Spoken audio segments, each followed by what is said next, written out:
Hi, my name is Chase Thaddeus Maceo Anderson. I am a child and adolescent psychiatry attending working at ZSFG as well as the Pritzker campus. I feel very fortunate that we get to work with kids who are in some of the hardest parts of their lives, and we get to create a space where they get to share their stories and they get to share their stories maybe for the first time with their families. And then we get to see them heal and we try to hold their dreams for them as they get older and things like that. And so just being around the families and kids and seeing how they grow and come to understand each other and heal is the most exciting thing and the most rewarding part of my job.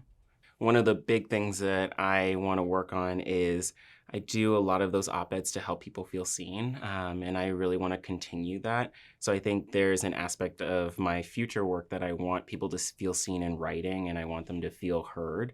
And I want them to also know that they aren't alone. And I think that's what the op-eds that myself and other colleagues do really help display. I think in terms of the future of my work with research, I think what we've seen in a lot of research is that sometimes we have a very broad view of how things should work. We're like, oh, this is an LGBTQ plus population, or this is like an Asian American population. I think we need a more granular view that really enhances and highlights people's individual stories. And I think that's an important part of research. Yes, we want some broad swaths and broad brushstrokes, but I don't want to lose the thread of everybody has an individual story that got them to where they are. So I think in terms of research, that would be what I would want to do with my other people that I collaborate with and am fortunate to learn from. In terms of clinical work, so looking to the future again, one of the things that I'm fortunate to do with UCSF and inside of the UCSF psychiatry department is we're actually building a clinic for racially and LGBTQ plus minoritized children and their families. So we're going to be calling it the Muses Clinic, and that's actually a nickname that came from some of my college friends and our group nickname. And so we called each other the Muses because muses are inspiring, and so they teach other people and they serve as a way for people to see aspects of themselves and hopefully help them dream a little bit more. So that's why we are calling the clinic that. It's an homage to my old friends and things like that. And what the clinic will do is it's going to be focusing on not just minoritized kids, but also inside of that, thinking about how do we help kids who are minoritized specifically. So part of the we'll do medical medicine management and medications and things like that.